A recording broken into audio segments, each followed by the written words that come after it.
भैरवी को आश्रम में आए 15 वर्ष बीत चुके थे। जल्द ही उसका प्रशिक्षण समाप्त होने को था। नदी किनारे बैठी भैरवी अपने विचारों में खोई हुई थी। तभी वहां गुरुमा का गुरुमा, मैं यही सोच रही हूँ, इतने वर्षों से मैं यहाँ हूँ, ना जाने सिंहत्य राज्य कैसा होगा, पिताजी कैसे होंगे, माँ कैसी होंगी। भैरवी, क्या सोच रही हो? संदेश वाहक को भेजकर वहाँ की खबर क्यों नहीं मंगवाई? पिताजी ने हमें इसकी अनुमति नहीं दी थी। वो नहीं चाहते थे कि किसी भी भांति हमारा ध्यान प्रशिक्षण से भटके।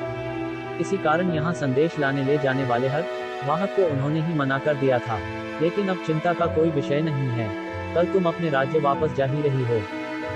आपने सही कहा गुरुमा, तो अब जाकर अपने कक्ष में विश्राम करो। कल भोरकाल में ही तुम्हें निकलना है। जैसा आपका आज्ञा। अगले दिन भोरकाल में ऋषि भव्यम, गुरुमा एवं उनका पुत्र चिरंजीव ने भैरवी को विदा किया। अवश्य मित्र, वहां पहुंच के हमें संदेश जरूर लिखना। भैरव।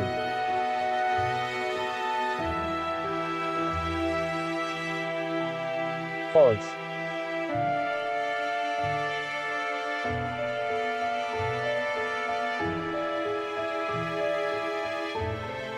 भैरवी पुत्री, एक बात हमेशा याद रखना, अपनी शक्तियां किसी भी साधारण मनुष्य समक्ष काम से काम इस्तेमाल करने की कोशिश करना कि मैं इस बात को लेकर हमेशा सतर्क। भैरवी ने अपने कमर से बंधी एक पोटली को खोला और उसमें से एक हार निकाला।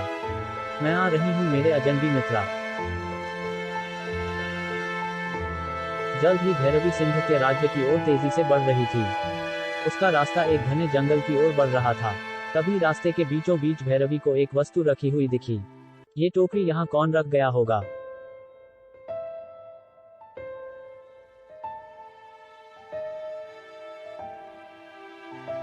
क्रिटिक। भैरवी ने टोकरी के पास जाकर देखा तो उसे उसमें से एक नवजात शिशु के रोने की आवाज आई।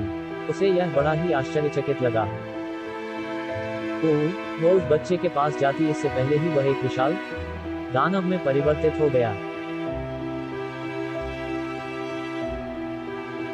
आज कितने दिनों बाद मनुष्य का मांस खाने को मिलेगा, और वह भी एक लड़की का अत्यंत कोमल मांस। आप हा हा हा। कौन हो तुम?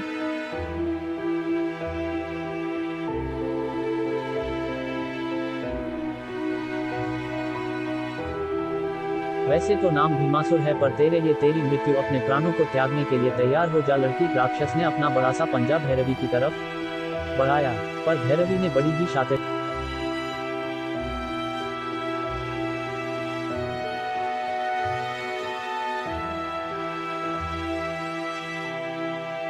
अब तो बचने नहीं वाली मूर्ख कन्या कच्छ।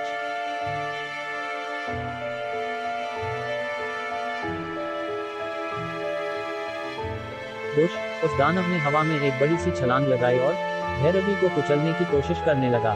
भैरवी ने भी बिजली की गति से अपनी जगह बदल ली और वह दानव वही हम। दानव को यह बात सुनकर अति क्रोध आया। उसने अपने जादुई शक्तियों से अपने आकर को और बढ़ाना शुरू किया। आप अपने बड़े खतरनाक पंजों से वह भैरवी की ओर भागता हुआ आया। वन के आसपास के सारे पशु पक्षी डर के उससे दूर भागने लगे। सारे जंगल में हाहाकार मच गया।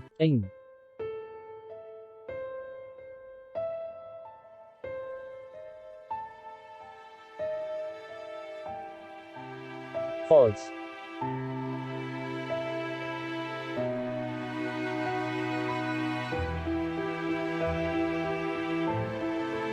भैरवी दौड़ के एक पेड़ की आड़ में छुप गई।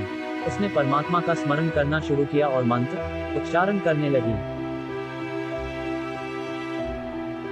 ATIONS। कुछ ही पलों में भीमासुर के आसपास एक अनोखी सौ रोशनी छाने लगी। वह आश्चर्य से अपने आसपास देखने लगा। भैरवी ने उसके पूरे धड़ को एक स्पर्श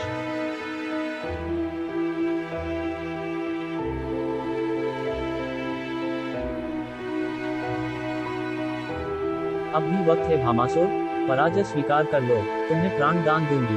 वो लड़खड़ाकर धरती पे धराशायी हो गया। अब उसका आकर फिर से सामान्य हो चुका था। भैरवी वाओ मील, यह नामुमकिन है। उसे तो मैंने मार दिया था। ये कैसे संभव हो सकता है? नहीं, कहीं ये कोई छलावा तो नहीं? नहीं, मुझसे दूर रह कन्या। WZWWW मिल, किसकी बात कर रहे हो?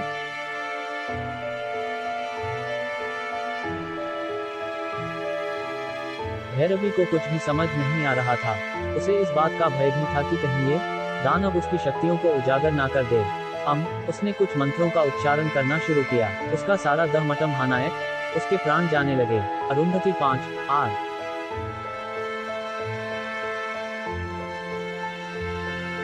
फॉल्स।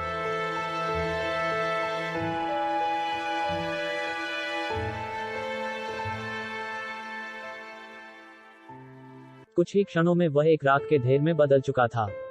भीमासुर की बातों ने भैरवी को अचरज में डाल दिया था। मरते हुए उसने भैरवी को अरुंधति कह के पुकारा था। भीमासुर को ऐसा क्यों लगा कि हम अरुंधति हैं? शायद ऋषि भव्यम उसके विषय में कुछ बता पाएंगे। अभी हमें घर प्रस्थान करना चाहिए।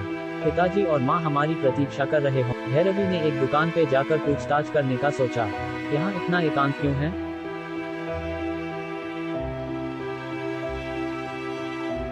इंची, हमारा राज्य का उत्तर दिशा के कंटक राज्य से युद्ध चल रहा है।